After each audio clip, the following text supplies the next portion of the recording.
Mother's Day. Get her the gift that makes her feel good every time she opens it. Gift a Storyworth subscription to your mom or that someone special in your life for $20 off over at storyworth.com/brain. Life presents the toughest challenges. Every day you are faced with decisions that test your ability to express who you really want to be in this world. We're told to keep saying affirmations and keep thinking positively, but what do you do when that stuff doesn't work?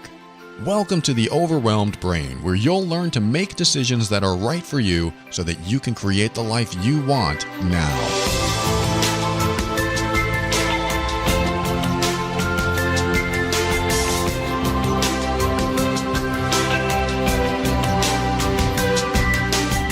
Hello and welcome to the show. This is Paul Coliani, and I'm here to help you increase your emotional intelligence so that you can, good luck, avoid dysfunction, handle toxic situations with grace and ease, and show up as your authentic self.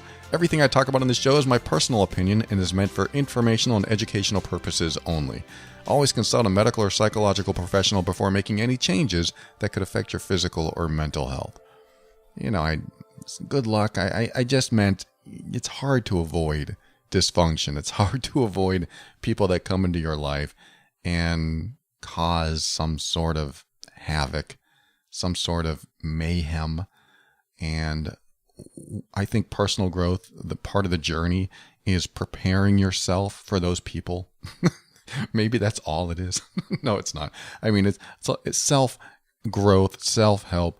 Working on yourself is a way to improve who you are so you can bring the best, most amazing version of who you are into the world so that you can hopefully meet others that are doing the same thing, enriching each other's lives. But then you meet people that aren't bringing their best version of themselves into the world, and you have to be prepared.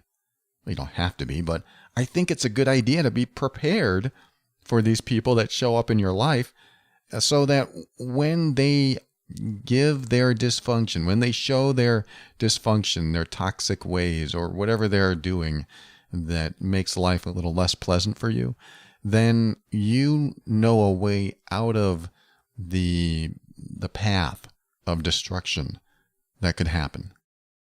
I know you know what I mean. The path of destruction that people can bring, I like to call it a vortex of misery. Like when my stepfather was in my life, he still does with other people, but he brought a vortex of misery into my life so that every time I was near him, I felt misery. I felt miserable. I didn't like being near him.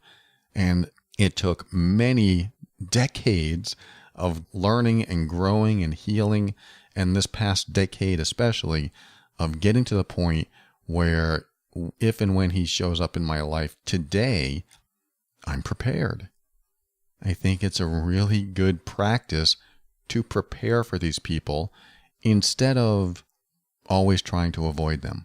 Now, I'm not against avoiding people. I know that's a easy way out. We can just avoid them and never have to deal with them. It's like you see that person in the department store and you go, I don't really want to talk to him or her. I just want to stay over here and hopefully they won't see me. And then I won't have to get into this long conversation, and then we won't have to talk about that thing. You can avoid people like that, and it's fine. And if you see each other, okay, we can get into a conversation. But there are some people you really want to avoid because you don't want them in your life anymore. And so that's what I mean, is that you can go around avoiding these people, and your life would probably be okay if they never showed up again. But it happens. And if it's not them, it's someone else. Someone else shows up, and now they have a dysfunction that is similar to that other person's dysfunction, and you have to deal with it.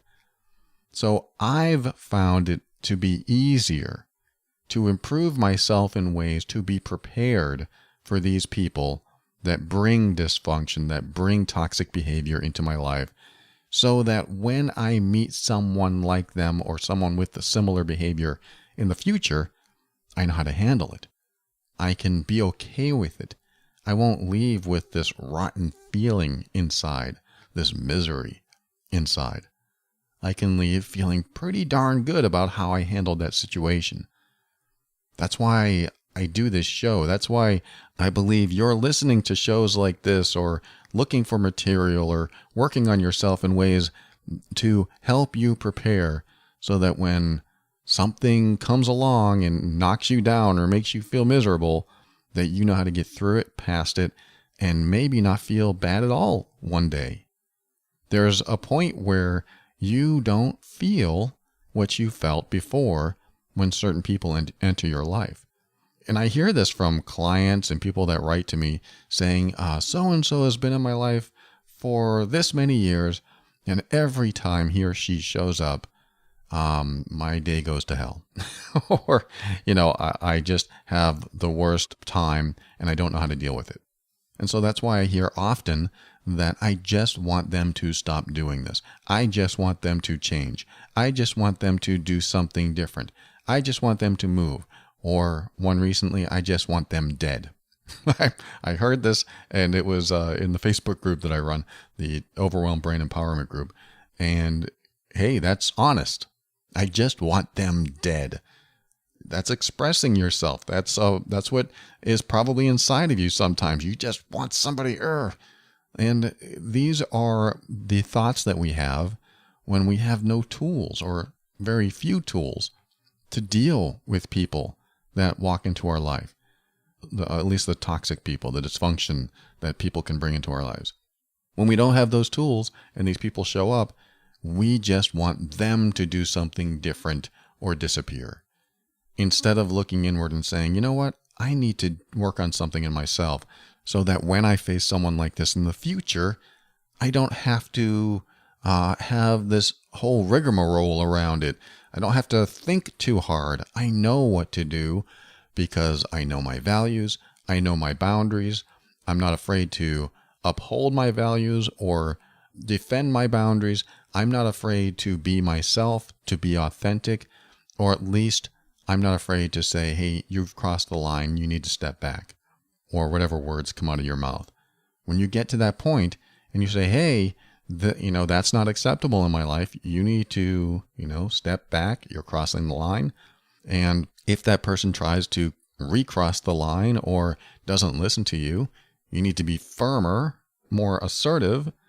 And if that person still doesn't listen to you and they want to control you and have power over you, then it is time to avoid them. It is time to leave. It is time to say, look, if you can't cooperate and honor my boundaries and respect me, then I can't be around you. So I need to be away from you. That's just how it is. And when you can say that with conviction and knowing yourself well enough and being confident in yourself and being secure in yourself because you are honoring yourself, because you do love yourself, you do care about yourself, you know you don't want certain people in your life and certain toxic behavior in your life. So you're not afraid to stand up and say, sorry, you've crossed the line. And if you don't start respecting me, I'm going to leave. That's a good feeling when you can do this. And I know there are people right now listening that say, I could never do that with that person. And some people you can't. I mean, I'm not going to say that this is easy. First of all, it's not. I mean, eventually it gets easier, but it's never easy. It's not like something that just slips out and go, oh, this is easy. I'll just defend myself and everything will be fine. No, because you have confrontation and you have to deal with that confrontation. You have to deal with the consequence and you have to have practice and you have to have these tools inside of you. And, like I said, shows like this help you build those tools. But that's why it's sometimes very hard to do. And of course, certain people you can't do it with because they just don't care or they don't understand how it feels to be on the other end of their behavior, or they're just rotten. If they're just rotten, then there's nothing you can do about it. I mean, really, just whatever word you want to use, I'm going to use the word rotten. If you can look at someone and go, you know what, they're just rotten. There's nothing I can do about this person. He or she is just rotten. There's nothing I can do. That's relieving in a way. If you say, there's absolutely nothing I can do, every time this person shows up, he or she is rotten. Okay, then you have labeled this person, which is good. Label the person. Let's do it. I mean, labeling is not always good, but in this case, let's just label the person, and that's good. That person's rotten. Then you also defined your limitations. I can do nothing about it. Anything I do doesn't work. You know how relieving that is? Because it relieves you from your challenge of continuing to try to do anything. You can just give up trying with this person. You don't have to try to be nicer, be kinder, be more respectful, get them a bigger gift next year. You don't have to do anything because you can't. And that's what I love, that when you finally get to the point where you can define someone as rotten, you don't have to do any more because there's nothing you can do. And that is a relief. Great. You can just let it go. Yeah, but this person still shows up in my life. That's okay because they're going to be who they are. There's nothing you can do about it. Nothing. So what's to worry about? Yeah, but they're annoying and frustrating. That's who they are. That's when you can make the choice. This is where you focus and make the choice for yourself on what you want to do with your life. Because once you understand that there's absolutely nothing you can do to change someone else, to change their mind, to make them see things differently, then all you have to do is focus on yourself and what's right for you and make decisions that work for you, that put you in a place that are honoring your values and boundaries and beliefs and the life you want to live. Because once your focus is on you, you just need to make decisions that are for you and solely for you. So if somebody shows up in your life and they're very toxic and you don't like them, they're rotten, whatever, then you can say, when that person shows up, there's nothing I can do, and I'm always unhappy around them, so this is what I'm going to do instead. And it's all about you. This is where you say, I'm going to make decisions that are right for me. This is what I need to do next. This is what I'm going to do when this person shows up. And you may not have a choice. They may show up and you may be stuck right there with them. And you might have to come up with some other tools, coping mechanisms, communication, behavior, techniques, and you just find another way. Like, for example, what I like to do is when there is a person that continues to show up that I can't avoid, that always irritates me, that is frustrating to be around, I like to find out what they need. What are they trying to accomplish? Are they trying to one-up me so they feel better about themselves? Are they trying to make me feel bad about myself? Are they trying to, I just look for what they're trying to accomplish. Like, why would they say that? Like getting in a political conversation with someone. What are they trying to accomplish? They want to win this conversation. They want to say their candidate is better than my candidate. Who they voted for is better than mine, and this is why. And, okay, am I going to get sucked into this conversation again? So I like to figure out what they're trying to accomplish. What would make them happy? It's a good question. What would make them happy? I've gone through the whole thing where I can't avoid them, and now I have to deal with them, and I'm still kind of miserable about it. I'm still frustrated about it. There's nothing I can do. I've already decided that. What would make them happy? Well, what would make them happy is if I agreed with their comments. Okay, I'll agree. Because I have no investment. I don't care. When you get to the point where you can't change someone, you get to the point where you can actually say, I don't care. Okay, I'll agree with them and see what they say. And all of a sudden, they might be nicer to me. Huh? Well, yeah, but that's not the truth. Now I'm encroaching on my own principles. I don't want that to happen. So what? What do you care if they think that you agree with them or not? I mean, yeah, it might go to someone else like, see, Paul agreed with me. And now you might be stuck. Yeah, it's a lie. It is. I'm just saying this is kind of one of those last ditch effort things that might happen, that someone's always in your life. Like if my stepfather always showed up and he's always saying things that I don't agree with, what would be easier for me in that moment? Probably just to agree, just to shut him up. And I have no investment in the agreement. I have no investment in what he's saying. I really don't care. And if he says, well, there shouldn't be a minimum drinking age or smoking age, if he says something that I don't agree with, for example, then I might just go, hey, you're probably right, I don't know if you've heard me say that before, but that's kind of my go-to with people, is saying you're probably right. I love that phrase because it keeps me out of conversations I really don't want to have. Yeah, you're probably right. Even if they say, Paul, I can't believe you're wasting your life doing that. I mean, what kind of job is that? That's not a corporate job. You should be in corporate. You should be this. You should be that. If somebody said that to me, I'd be like, oh, yep, yeah, you're probably right. Because really, do I want to get in this conversation? I don't care. I don't care. I don't have an investment.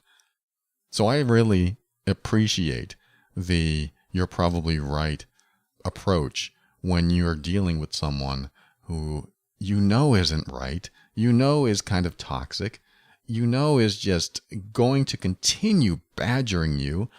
It is letting go of your principles. It is giving yourself peace in a way that you're probably not used to. I mean, some people listening probably aren't used to this.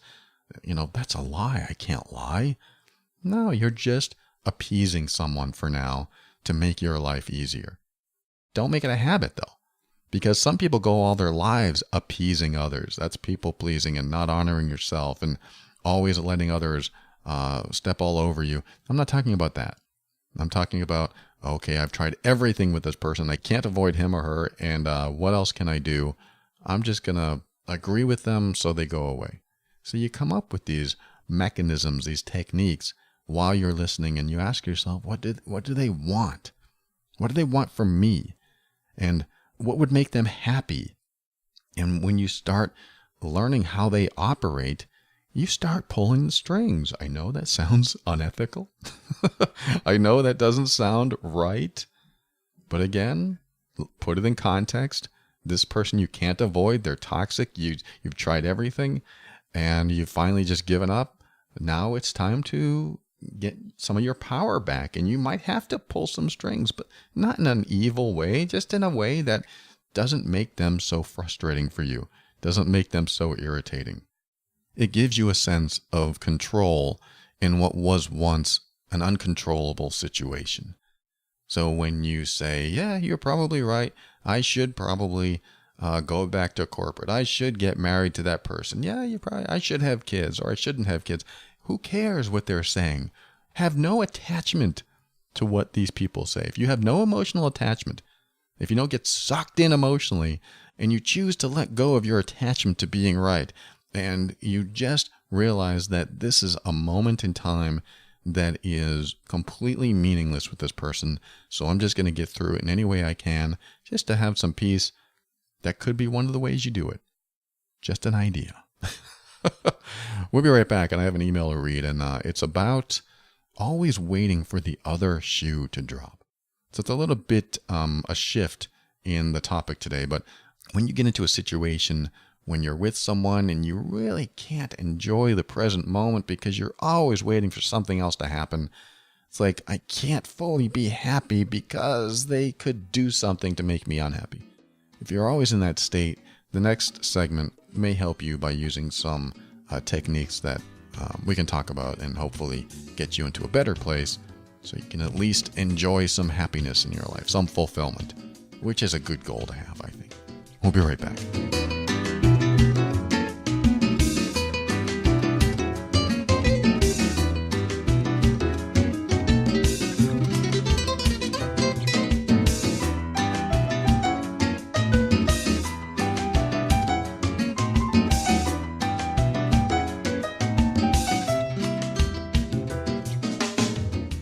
Mother's Day is here again, and if you get my newsletter, then you already know my mom is going to have one heck of a story to share after her move.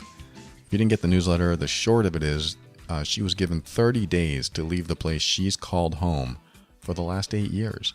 She is struggling, but when it's all said and done, she, like I said, will have one heck of a story. And this is why I think Storyworth is one of those companies that really gets the importance of preserving memories. With the gift of Storyworth to your mom or anyone you cherish in your life, you give them the opportunity to revisit their fondest memories of the past and immortalize them in a beautiful hardcover book. Storyworth sends weekly email prompts and questions about their life, and all the recipient has to do is reply as if he or she were talking to a friend. The replies are private and will only be shared with the family you choose. The coolest part about this is that after 1 year of weekly replies to these emails and weekly nostalgia, all of their replies are bound into a book. It's the best gift I can think of because as we get older, even if our memories are still sharp as a tack, it can still be difficult to convey life's events in a way that really brings out the true essence of each story. With a beautiful hardcover book on the coffee table or nightstand, you, your mom, or any of your family and friends can relive a loved one's history through the storyteller's own words. It is always a conversation starter, and it's a great way to connect, stay in touch, and help bridge the geographic gap that so many of us experience. It's also a great way to learn about someone and what made them who they are today. I'm looking forward to reading my girlfriend's mom's story. We gifted her a subscription last year for Mother's Day, and she is just about done. Not only was it a great gift throughout the year for her, she loved it, but it will be another Mother's Day gift all over again because when her book arrives, we can all gather around and read her stories and look at all the pictures she's uploaded and know that no matter what, we'll always have this book as something we can open up whenever we feel the need to connect. My mom is still creating her stories, and you can bet I'm going to be gifting her a subscription this year because her past helps me understand her more today and even understand myself. I want to preserve her in my mind and heart in every way possible. I want you to be able to do that with your mom or anyone in your life that you love and want to give a gift that will fulfill their lives and help them relive the good times and reconnect with family in a unique way. You can get $20 off your subscription by visiting storyworth.com/brain. I know my mom has a lot of stories and I want to read every single one of them. This is probably one of the most unique gifts you can give to anyone. Storyworth.com/brain for $20 off your subscription today.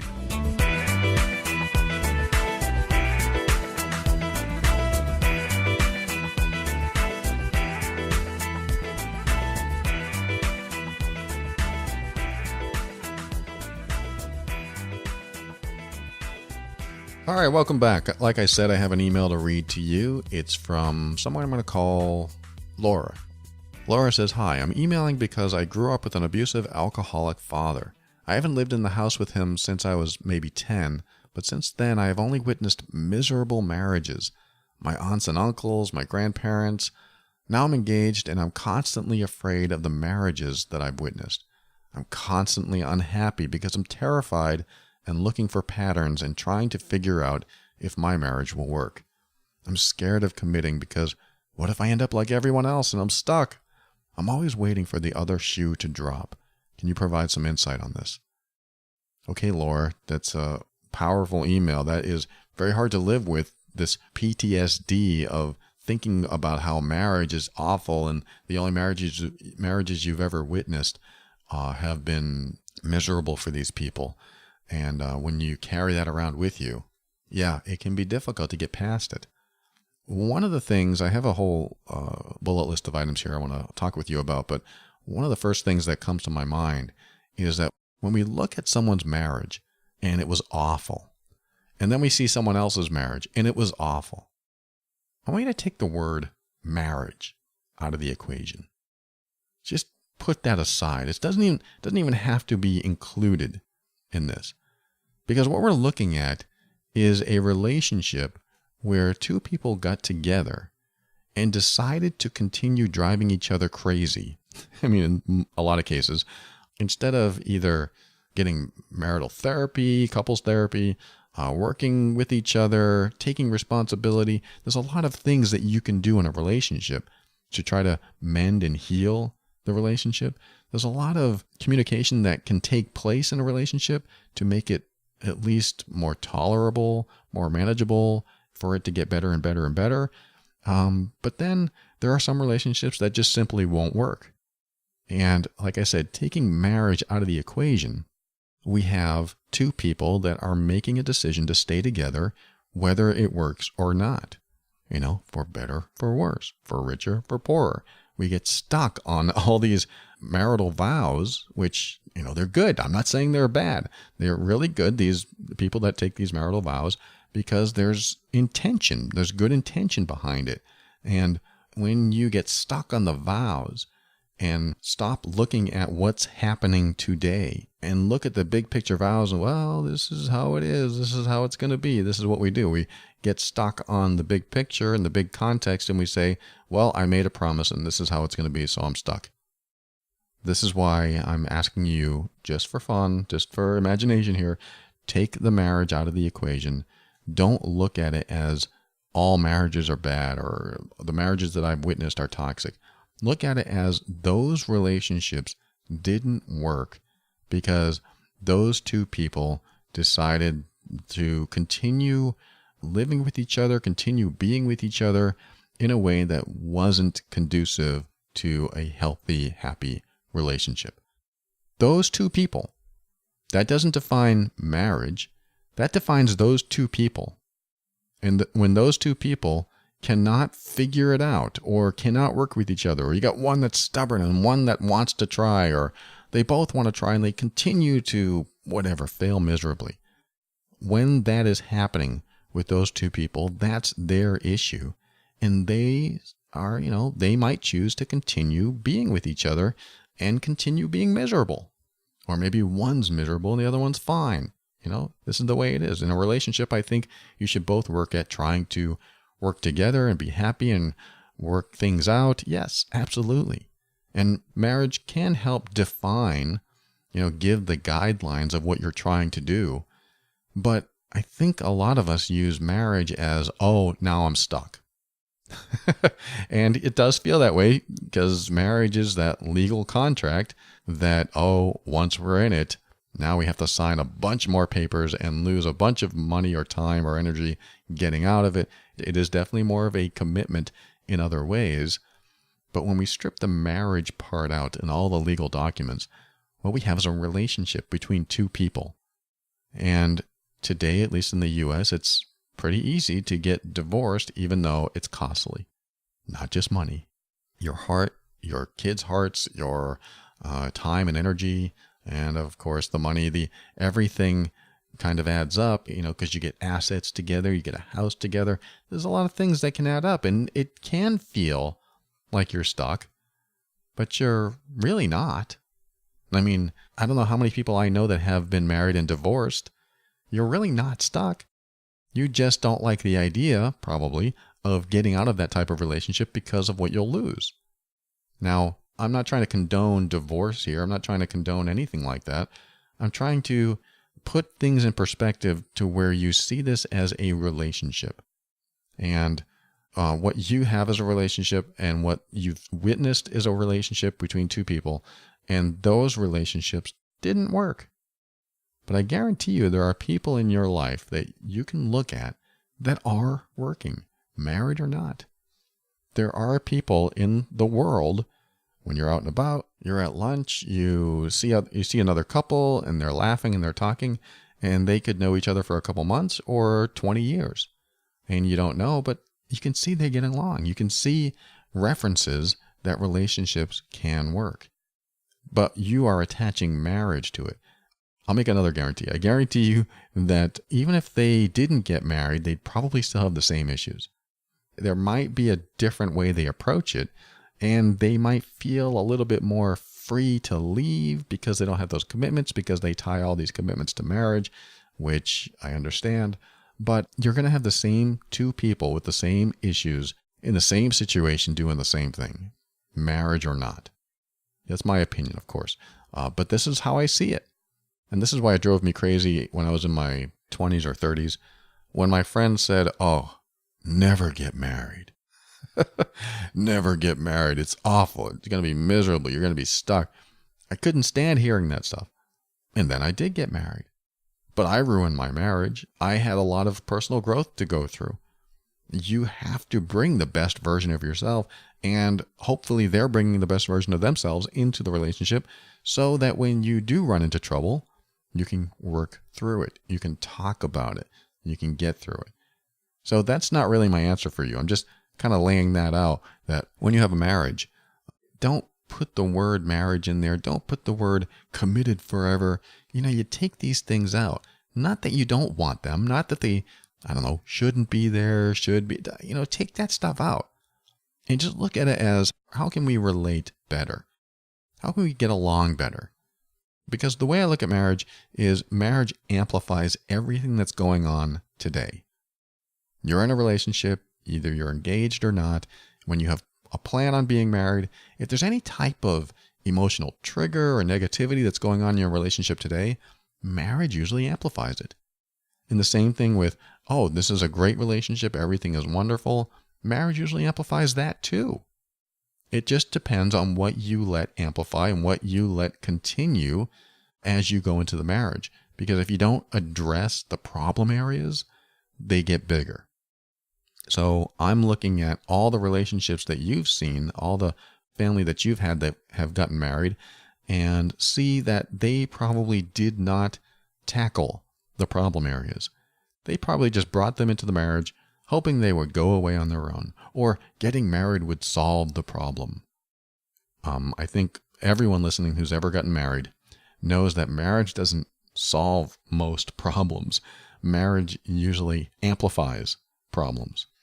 Oh, you have a problem with me listening to my music really loud at 2 a.m.? When we get married, I'm going to see that as a free pass to listen anytime I want. It's just a minor, probably silly example, but that's what can happen. It's like the other person gets comfortable, not so concerned sometimes about being a problem for another person. Because it wasn't a problem before we were married, so why would it be a problem now? Oh, you want to change me? You're going to hear this stuff. You want to change me now? Well, you accepted it before we were married. Well, I tolerated it. Well, now we're married, so you're stuck with me. No, you're going to hear this. So this is why you work on the problems. And if you haven't worked the problems out, maybe you need to delay the marriage. We need to get through this. We need to talk about it. We need to go to therapy. We need to get through this because I don't want it to be an emotional trigger. Like you could have someone that hates smoking and their fiance smokes, and you're thinking, well, he or she only smokes every now and then. I can deal with it now. And then you get married and they're like, I decided to smoke 5 or 6 packs a day. It feels good. It tastes good. And I'm all about it. Now what? You didn't address it. You either come to an acceptance of it, saying, I don't care if they smoke, or you talk about it and say, hey, look, I don't want to live with a smoker. Yeah, but I only smoke a few a day. Yeah, but it does bother me. Oh, it bothers you? Oh, okay. Well, let's talk about that. Hopefully you have somebody that will talk like that. But okay, now we're addressing it. And maybe it won't be a problem. Maybe it will. But you got to look at it in terms of if it's a problem today, after we're married, it will be a bigger problem. That doesn't always happen. This isn't 100% truthful all the time. But if you look at it that way, then you know what to address today. So that's my first response to you, Laura, is that you look at what you need to address today and you take care of that before the marriage. I mean, this email is a little old, so you might be married by now, but even if you are married today, what problems are you dealing with today? Let's talk about them. Because hopefully you married someone that will listen and be receptive and take responsibility. And when you say, it bothers me when you do this, they'll say, oh, I didn't realize it bothered you. Let's talk about that. Great. That's healthy communication, married or not. And when you're in a relationship and somebody wants to relate, that's a good thing. So that first part, Laura, is important. You want to find out what are the bothersome things in your relationship now. And you also want to look at these other relationships, these other marriages that you've seen fail. And don't put the label marriage on those things. Put a longer label of 2 people that just couldn't figure out how to get along, but they stayed together anyway. That's what's going on there. They made the decision to continue being together. And when you take the word marriage out, then at least you can look at it that way, because marriage is as you define it before you get married. That's another way I look at marriage, is that you define your marriage the way you are today before you're married. So if you're getting along great and it only gets better over time, not worse, or maybe it evens out, balances itself, and everything's really good, then marriage is usually the amplifier. Marriage is Hey, let's continue doing this, but let's tie all our assets together and fill out the tax forms jointly. Let's do everything we can to be connected in every way to show our full commitment. Absolutely. Here. That's great. As long as you are creating what you want in a marriage today before you're ever married. And never think that marriage is going to solve the problem. It only amplifies what's already good and what's already bad. Just amplifies those. So again, this is my opinion. Doesn't mean it's going to happen all the time, but it's a good philosophy to go by before you get married. So several things I want you to do, Laura, or anyone that might be in the situation where they're not sure if they should commit to this. They're not sure if they should allow themselves to be fully happy, because what if the other shoe drops? What if that person leaves me, or yells at me, or divorces me, or fires me? Whatever it is in your life where you feel like you can't get on board and be fully committed and fully happy and just really experience what it is today, what do you do? So I got a few tips that might help you. One is, if you find yourself worrying about something all the time, then tell yourself, you know what? I'm only going to worry about this once a day or several times a day, but you gotta set up a time to do it, or times. In other words, you say, okay, at 3 p.m., I'm going to worry about it for 10 minutes.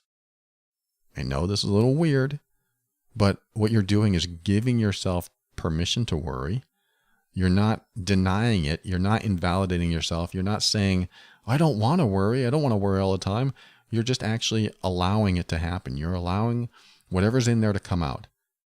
And so I really like the idea of saying, I've got all day up until 3 p.m. to enjoy the day, and then at 3 p.m. I'm going to worry. You may or may not be able to do this, but at least you start setting up these times to say, I get to worry or be concerned or complain or moan or mope, whatever. I get to do all of it at 3 p.m. or 4 p.m. or whatever time you want. And you set that up so that you don't deny yourself what's going on inside of you. You don't resist it, because resistance leads to amplifying what's going on inside of you already. It leads to persistence. Whatever you resist continues to persist, and you don't want that to happen. So you might as well just allow it. All right, I'm going to allow the worrying. I'm going to allow the concern. Yeah, but you might say, yeah, but I don't like being worried. Well, if you can't stop it, let's work with it. Let's continue working with it so that we can find a way through it. So this is just one little thing. You set yourself a time saying, I'm going to worry at this time. Kind of strange, but at least maybe you'll get some free time. Like, I'm not going to worry. I'm going to enjoy this moment with this person because we're in the moment. I'll worry about it later, but we're in the moment. So that's one little thing. May or may not work, like I said. Number 2 is practicing presence. I mean, we hear this all the time. Yeah, practice presence. But I like to use some sort of visualization. For me, the visualization might be a little morbid, but I like to imagine that the world is going to end tomorrow. Like, it's going to end. That's it. Suddenly, all the problems that I was thinking about aren't there anymore.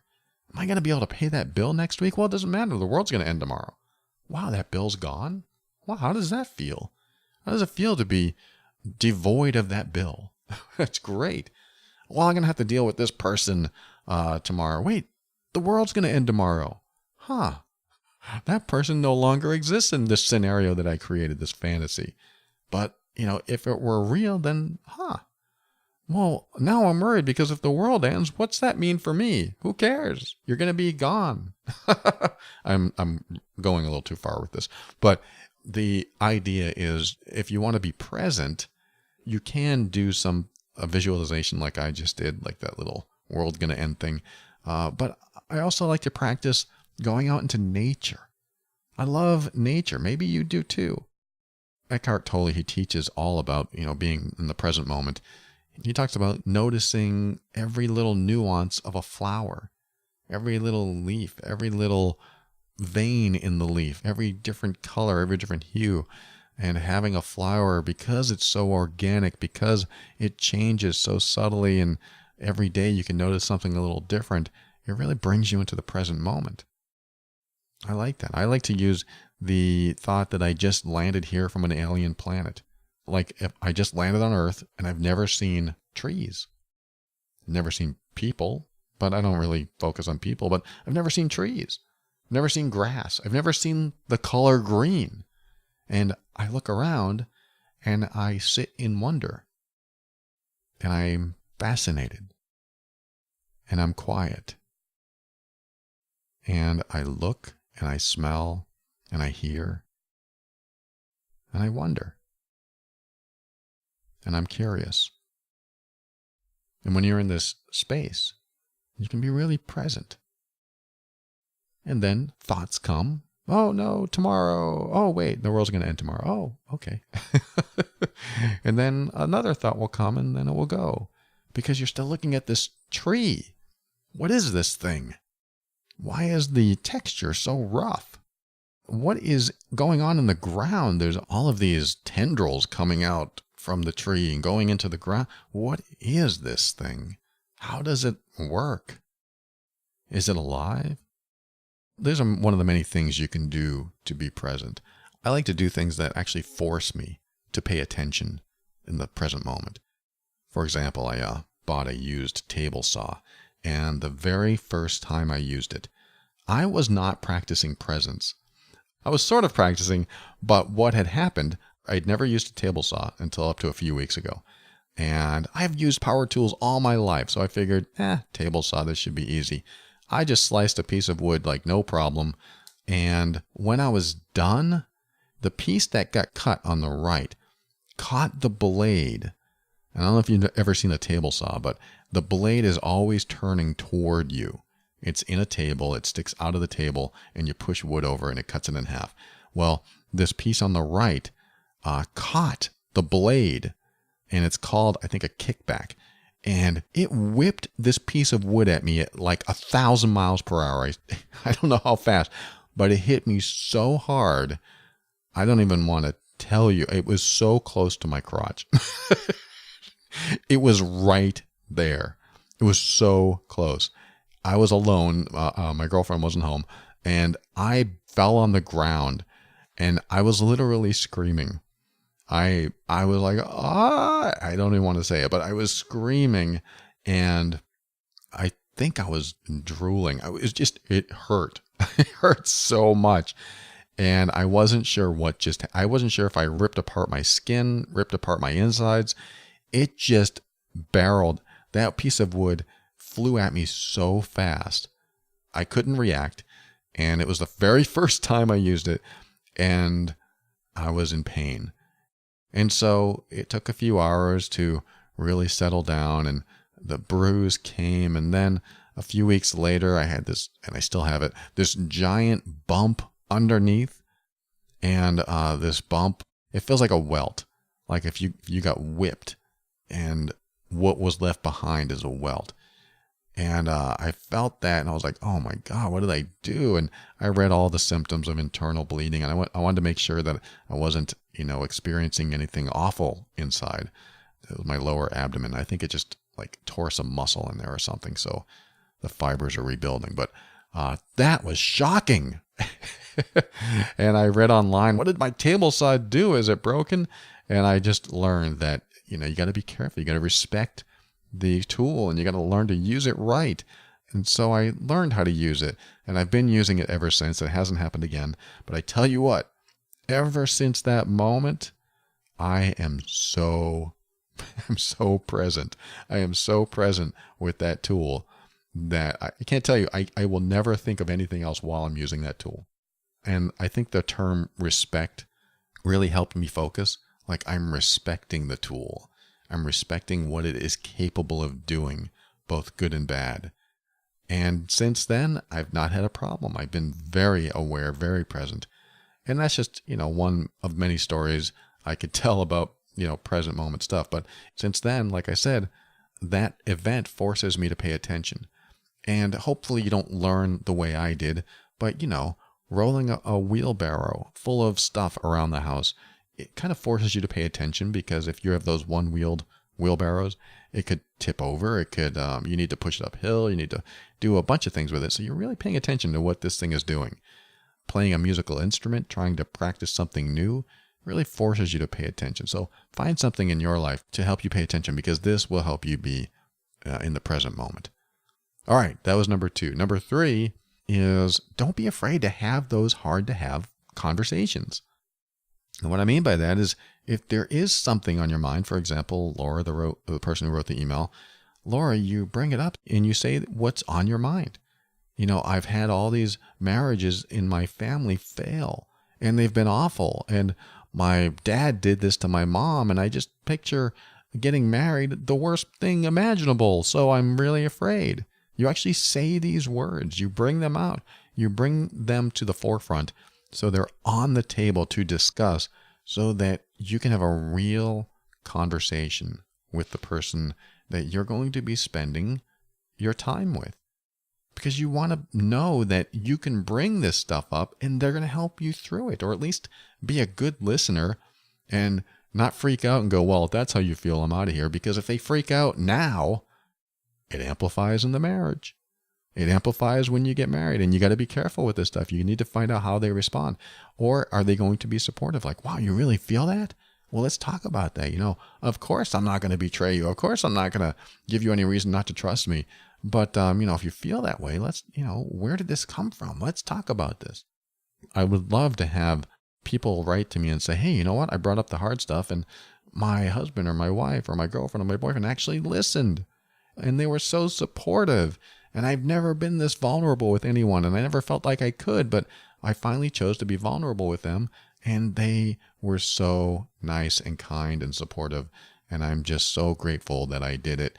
And I'm a much better place now because they supported me. We talked about it. And they might even say, I'm still not over it yet, but at least I can talk freely about it. When you can't talk about it with someone close to you, you build up these feelings inside of you. You build up this resisting feeling, like I don't think I can talk about it with anyone, so I'm just going to hold back. And when you hold back, that makes you feel worse. This is like my last episode on purging emotions. If you hold back, you hold it in, you take it with you. And if you take all those feelings with you into the future, then it comes out in other ways and it never gets released, and it's just not fun. It's not a good way to continue going. So you just bring it up, even if you don't have a solution. You know what? I have this terrible view of marriage and I just don't think I can get rid of it, but I just wanted to share it with you. Okay, great. Even the idea of sharing it can be somewhat relieving, even if you know you can't do anything about it. So yes, have those hard to have conversations. Let me give you an example of a way you can have a hard conversation. You can start off by saying, I want to talk to you about something because I can't get it out of my mind. I'm afraid to talk to you about it because I don't want you to get worried or upset or think that I am freaking out or anything, but I have to talk to you because I want to be completely transparent with you. You prime them. You want to let them know that you're afraid to talk about this, and you're also worried about how they're going to feel about it. Then you continue by saying what's on your mind. Every time I feel good in my life, something bad happens. So if you see that I can't be fully present with you, please know that it's not a matter of how you show up. It's a matter of what always happens to me. So I walk around weary and fearful, and I'm just afraid. And that could be a very vulnerable space for you to be in, but this really helps you find out who the other person is before you go any further with them. How are they going to show up for you then? Are they going to say, wow, thank you so much for sharing? You have to carry that with you? I'm so sorry you have to carry that with you. If you ever need to talk, I'm here for you. I don't know how to help you. I want to let you know I'm here for you. You get an idea of how they're going to respond. Hopefully they respond in a supportive way. But you find out no matter what by sharing it now instead of holding on to it. All right, the next one, number 4. If you're always thinking that something bad's going to happen, so you don't want to be too happy, you don't want to commit too much to this good feeling, then what you might want to do is start putting things on your schedule that you look forward to. For example, I used to have a job where I hated going in on Monday. Like, oh, I know I just had sighs of empathy all over the place now, but I hated going in on Monday. And because of that, I couldn't enjoy my weekends. I couldn't do it. I felt like on Saturday, I could almost enjoy it, but I knew Sunday was coming, and Sunday was the day that I feel bad, or at least not as happy as I want to feel, because I knew Monday was coming. So my future always had some miserable event that was taking place, and I could never enjoy the present. And so this was substantiated over and over again. I could tell you that no matter how present I could be today, I knew Monday was coming, so it was very hard to be present today. I could do the visualization like, okay, the world's going to end tomorrow. That would help. I don't think I had these tools back then, but that would help. Then Sunday came, and now I have to deal with it again. Okay, well, I'll do the visualization again. A lot of practice, and most of the time it worked, but like I said, I didn't have too many tools back then, so I'm better now, but what can you do if you don't have these tools? And so I realized, wow, if I keep dreading Mondays, maybe I need to make Monday less dreadful. Maybe I need to make it less miserable. And so that's what I did. And the way I did it was get another job. Do something I actually liked doing. And who cares about the money? I just wanted to enjoy Mondays again. And so I think I took a pay cut and got a job that I actually liked until I didn't like that job. And then I did the same thing, but the change worked. And so that was a future event that I could look forward to. And, maybe I didn't ever want to go to work, and who cares? But at least if I'm going to go, I wanted to enjoy what I was doing. But that's not what I mean. I don't mean to change your whole life. I mean, maybe you could create game night once a week, or date night, or, ping pong night, gardening on Thursday nights, or, whatever it is for you, you put something in your future to always look forward to. A meetup with friends, gathering of some sort, or you go out to a comedy club, or whatever. You start putting these things in your future so that your future has some positive events that are coming at you, instead of always something that you're afraid of or making up that something as bad is going to happen so you can never enjoy the present. If you're always looking forward to something, it can help. So that's what I mean, is you put something in your schedule that you look forward to and make your future positive. For me, I like to take the bigger steps. I don't like going to work on Monday because I don't like that job. I'll just get another job. It's not that easy for everyone, I know. But sometimes, you look at things and you go, well, I don't want to make less money. Sometimes you are willing to make sacrifices if it's less money, if it's working with different people, it's working in a different city, it's a longer commute. Sometimes you look at these sacrifices and go, wow, but the job is great, or the work I'm doing is meaningful, and I would enjoy this much better. And you do it, and suddenly it's not about what it used to be about. Suddenly you're actually enjoying it so much that you're investing more time into it, more energy into it, and you feel good while you're there, and you feel good after you leave. That can be very rewarding. I know not everyone has access to that, but that can be very rewarding. And sometimes it does involve this paradigm shift of, well, maybe I don't need to make this much money, or, well, maybe it will be okay working weekends at this job because the job is so great. You got to look at things a little differently sometimes. So I know this isn't all about work, but the idea is to put something in your future so you feel better about it as it comes. We're going to go to break, and we'll be right back. I have a few more to share with you, and then we'll finish the show shortly.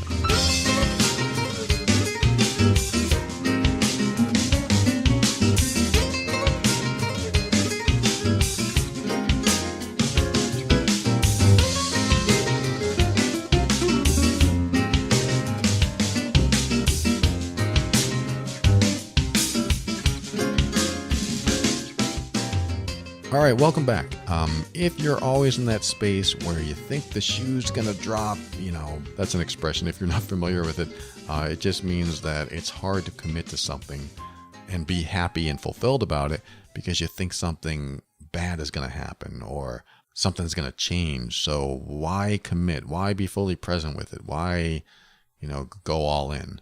So that's what that means. So Another thing you can do if you're always in this state of mind is, and this is kind of a deep one, but figure out your criteria.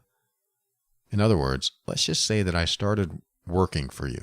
You hired me as an assistant, but you didn't know I was a personality on the air. You didn't know I was a coach. You had no idea who I was. And you had no idea if I was going to perform well or rob you blind. You just don't know who I am. Just a stranger. How long would I have to work for you until you finally trusted me to be a good employee that you never had to worry about? Think about that type of questioning for yourself. This will help you create your criteria. How long do I have to work for you? How many days do I have to show up on time? So you believe that I'm going to show up on time all the time, or at least most of the time? Or how many things do you need to assign to me where I accomplish all of them well until you no longer have to wonder if I'll do a good job? Or the big question is, what do I have to do in order for you to feel comfortable with me working there? And I know this is just like an employee situation, but if you figure that out, you'll build criteria of what makes a model employee. And you say, okay, if the person shows up on time every day, check. That's a model. That's a sign of a model employee. Person doesn't bring all the drama and have petty grievances with his or her coworkers. Check. You have all these criteria. You go through this exercise, either on paper or in your head. And it's good to know. It's good to figure this out, because this kind of thinking, whether it's hiring someone or being in a relationship with someone, defines your criteria. So when you know your criteria for any situation that you're in, you know what to evaluate it against. For example, for the person, Laura, who wrote the email, you've seen so many bad relationships, so it's important for you to define what has to happen for you to feel like you won't be in a bad relationship or get burned. And how many times does whatever needs to happen have to happen? You start creating the criteria for your relationship. How many times do you have to hear them be respectful of you until you realize, hey, they're going to be respectful of me all the time? How many times does that have to happen? If you say, well, it has to happen every time, well, that's fine. But if it does happen, can you be okay with it? Or are you always looking for the next time they're going to disrespect you? For example, my girlfriend said when we first met that she couldn't trust men. She couldn't trust men in general. And so many of the things I did, I would expect her to just trust me. I might even say, trust me, I'll take care of it. And she couldn't. And it was kind of offensive. But I knew that this is her way. This is what she needed. And it took me over a year and a half, maybe 2 years before she got into a space of, okay, I see that you're showing up now as a trustworthy person. Everything that you say you're going to do, you do. So that makes me feel good. And now I can start trusting you. Weren't those exact words, but pretty close. It took her a long time. And so this might be a question for you. How long does it take for you to feel comfortable that someone's going to show up the same way, in a good way, until you're there, until you are completely comfortable with how they're showing up, until you can be happy that that's how they're going to show up from this point on? And you come up with some criteria. If it's 5 years for you, it might be 5 years. What if it's 6 months? I don't know. But you come up with something so you have a guideline. And then when that guideline is met, you can go, wow, they've shown up this way every time for 2 years. And now I can let go of my old fear that they won't show up that way. It may still exist in small ways, but all of these have a compound effect of working toward fulfillment, working toward happiness. So you figure out where in the relationship that you are having trouble trusting or believing in, and ask yourself, well, what needs to happen in order for me to trust? What needs to happen in order for me to believe that this is going to work out? What needs to happen is a great question, and you can apply it in many ways in any situation. All right, we have a few more.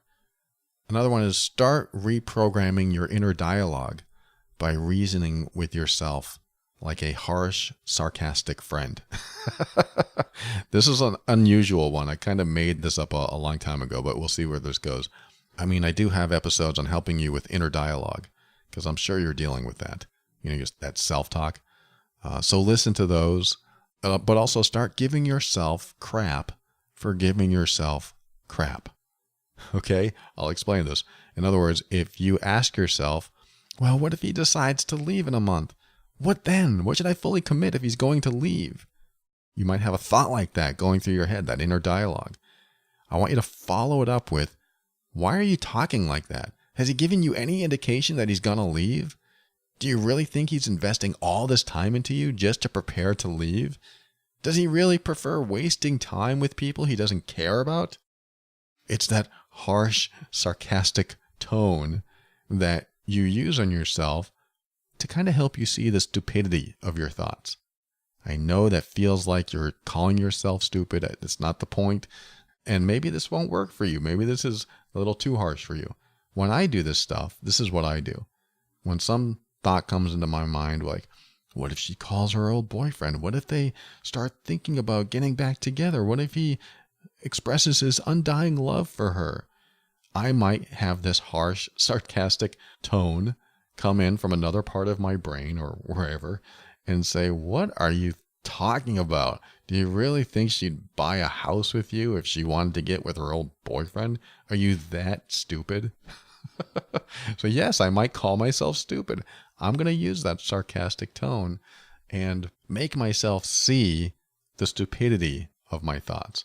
This may not work for you. Like I said, this is one of those things you try it on, see if it works. If the sarcastic, harsh thing doesn't work, maybe you want to do the loving thing, like, why would you think that? He's such a sweet man. He's such a sweet person. He would never do anything to hurt you. You could do that. Some people like that positive thinking, that optimism. It works for them. I'm not holding that against you. If that works for you, it doesn't work for me. It doesn't work for me. It could help, but it doesn't really work. So you find some sort of counter self-talk that helps you get through it and helps you get past whatever thoughts that you're having that you don't want to have. I personally don't want to have thoughts of my girlfriend reaching out to her ex-boyfriend and trying to get back together. I don't want to have those thoughts. They don't come into my mind, so I'm not obsessing or anything like that. But if they did, I would want to give myself some crap. Sorry if that's the only word I can think of. And just say, what are you talking about? Are you that dumb? Makes me laugh, I guess. All right, next one is listen to my episodes on building self-confidence and becoming more secure, especially the episodes on jealousy, because that's all about insecurity. Even if you're not jealous, I want you to get familiar with what it takes to stop being jealous, and that is working on that feeling of security in yourself. And listen to my episodes on self-worth and self-esteem. So look for those at theoverwhelmedbrain.com. You can look up jealousy, self-worth, self-esteem, all in the little search bar at the top right. All right, 2 left. One of them is learning to make decisions and sticking with them no matter what. And I want you to listen to my episodes on decision making. When you want to be a good decision maker, you do have to just make decisions whether they work out or not. That's really the basic premise behind my decision making episodes, is that in order to get better at decision making, you have to make decisions. And that means that you might be wrong. And you just have to deal with being wrong. And, some people don't like that. I don't want to be wrong. I want to make the right decisions. And if you're a surgeon, that's a different story. If you're dealing with brain surgery. But in most cases, I'm going to go see this movie. I might be wrong. I might hate it. But you know what? I've committed to it. I'm making the decision. I'm moving forward with it. That's final. Doesn't mean you can't change your mind. You could get to the movie and suddenly you realize, oh, that person's in it. I don't like his acting. I'm not going to go. You could absolutely do that, but you made the decision up to that point, and you can also change your mind. But you just have to be clear and comfortable with both. I'm making this decision. I'm sticking with it. And as you get better at making decisions, you won't be so stuck on believing that you can't make good decisions. So you'll start trusting yourself more. And the more you trust yourself, the more you end up trusting the situations that you put yourself in. Also, the more confidence that you'll have. if and when a situation goes bad, so that when you fall, you can make the right decisions to get out of a bad situation. And this comes right back to you, Laura. You think that these marriages that you've witnessed, these people were making decisions to stay with each other, and those decisions may not have been good. Maybe they weren't good decision makers, or maybe they were, and they just wanted to be miserable with each other or whatever. But as you get better at decision making, when you fail, when you fall, when you are a complete failure in something, you can make the next decision then. You're almost never stuck. I mean, you may not like making the decision. You may not like the consequences of your decision, but you're almost never stuck. In a relationship, you can still make decisions even if you're married, because you might have to make a decision when someone else starts changing in ways that aren't healthy, or starts doing things that aren't healthy, or disrespecting you or hurting you. You might have to look past the vows. You might have to look past the promises and see that these promises are being broken. It's no longer about the vows. It's no longer about the commitment no matter what, for richer, for poorer, for better, for worse. It's no longer about that, because once they've broken the marriage contract by not showing up the way they're supposed to show up, then you can make the next decision. You might have to. I'm not saying this will happen to you. I'm not trying to plant that in your head. I'm saying that you're never stuck. You don't have to be stuck. You can make decisions. They might be unpopular decisions. They might be against, I've heard from women that making the decision to divorce was against her culture, and she would be shunned by family, shamed. And when that happens, yes, that's a decision that has a lot of consequences. But is this for your happiness? Is this for your life? Or are you out to please everyone else? You want to do both. That would be great. If everyone was happy and I'm happy, great. It doesn't always work that way. And if you're in this culture that shuns you or shames you, or religion that shuns you or shames you for making your decisions, then you will have it tougher. You will have the most difficult time. And those who really love and support you will still love and support you. That's really what it falls down to.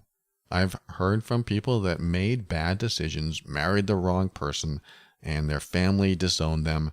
And then later on, they finally came around and said, well, we want to see our grandchildren. We want to see you. I mean, it can happen. Doesn't always happen, but it can happen. So these are the decisions that we make that, some people aren't going to agree. And I'm not saying that this is easy. I'm not saying that you should just make any decision that you want. There are always consequences to every decision that you make. But to say that you're stuck just because you're married, in most cases, that simply isn't true. You just don't like the consequences of the decisions that you might want to make because there's loss. There's always some sort of loss. And coming to terms with loss and attachment to things and people and other people's feelings or opinions, coming to terms with that, and even coming to a place of letting that go and following the path that you know is right for you might be what you need to do. Again, some of this is skirting the edge of violating people's values and religious beliefs and culture beliefs. I know it is, and I don't mean to do that. I'm just helping you expand some thought processes that might be going on inside of you. And if it helps expand, maybe it'll transform your thoughts into something else so that you don't feel stuck, so that you realize that you can do perhaps something else. And so when we come back, I'm going to close the show and go into the very last one, again, based on decisions and how what motivates you to make the decision is going to lead to the outcome you either want or don't want. Thanks for tuning in today. We're going to be right back, say some closing words, and my goodbyes right after this.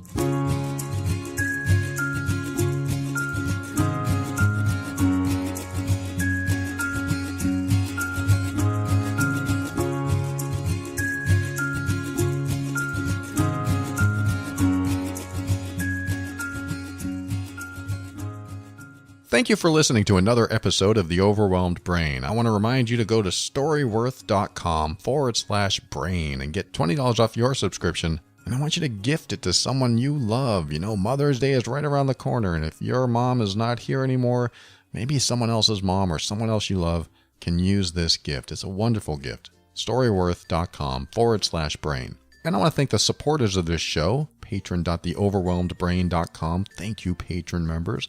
I appreciate you. I know Carol just joined, and Seth. Thank you so much for your support. I am grateful for you. If you want to support the show, go to patron.theoverwhelmedbrain.com. And we talked about some difficult relationships today. I want you to remember that I do have another podcast called Love and Abuse. You can find it in your favorite podcast player, or you can go to the website loveandabuse.com and listen to it there. It is the official podcast for the Mean Workbook on difficult relationships.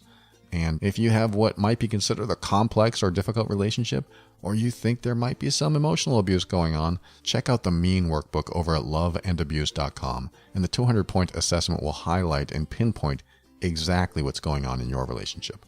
And finally, I want to thank Kevin MacLeod of Incompetech.com for some of the music transitions in The Overwhelmed Brain.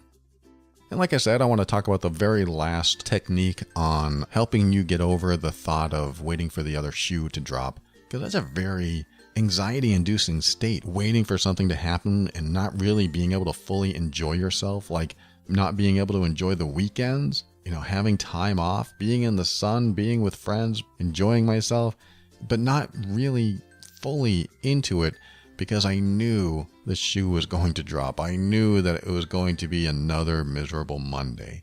And that just is no way to enjoy life. I mean, life can be hard. Yes, life can be challenging. It does have challenges, and work can be hard. And there's a lot of difficult things in there. But when you have time to yourself, when you have time off, you should be able to enjoy that time off.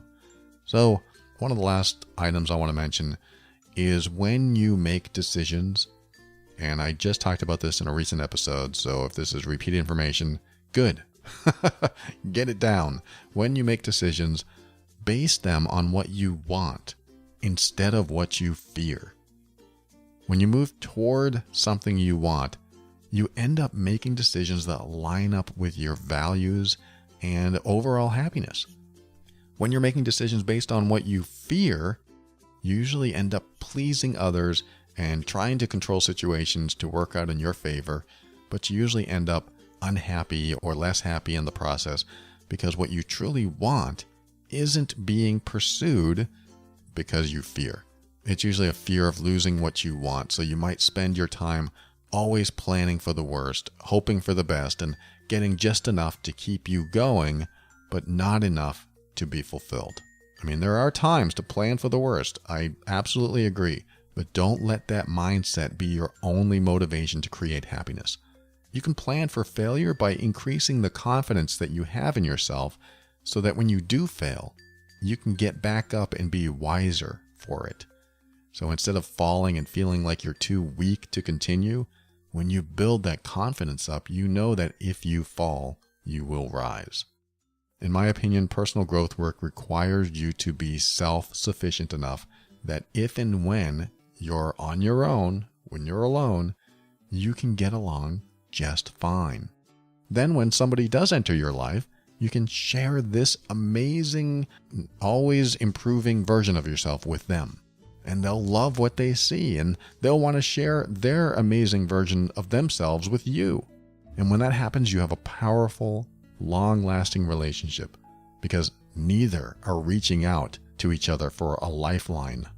They're reaching out because they both add value to each other. That doesn't mean you can't be a lifeline for each other. That absolutely can and does happen. But that should not be the basis for most relationships because it's a bit codependent. And an aspect of codependence is when each of you has needs that only the other can fulfill. That's a small aspect of it. But if you are always seeking your needs from someone else because you haven't done enough work in yourself, then when that person's not in your life, or when you fall and they're not there to pick you up, that's when life is really hard. That's when you just want to be in a relationship or just want to have somebody else always there to support you. And you probably do need to work on yourself more. You probably do need to improve the most important areas of life that if you didn't have someone else in your life, what needs improving that they keep taking care of. For example, with me, it's accounting and money. If my girlfriend didn't take care of it, I would have to learn really quick. But I do need to work on that. I do want to feel self-sufficient. It's nice to know that if a sink leaks in my house, that I can fix it without having to call a plumber. It's because I wanted to learn that. I was weak in that area at one point, and I wanted to learn that. It's also nice to know that if someone shows up and tries to cross my boundaries, that I can stand up for myself and say, hey, you're crossing the line. Hey, you're being disrespectful, and ask them to back off. I was weak in that area for a long time, but I chose to learn that and grow that and improve that in myself so that I could be self-sufficient, so that I didn't need someone else to do it for me. And the more you work on these things in yourself and the more self-sufficient you become, then you bring this amazingly resourceful person into a relationship. Not that you have to know everything, but you try to do what you can for yourself so that you can be there for you and them. And hopefully they're doing the same thing, working on themselves, improving themselves, so that they can be there for themselves and you. It becomes an and both situation. That can work out quite well. I hope things work out for you too. And if they don't, just keep an open mind so that you can step into your power. This will help you be firm in your decisions and actions so that you can create the life you want. Always take steps to grow and evolve. You are powerful beyond measure. And above all, and this is something I absolutely know to be true about you, you are amazing.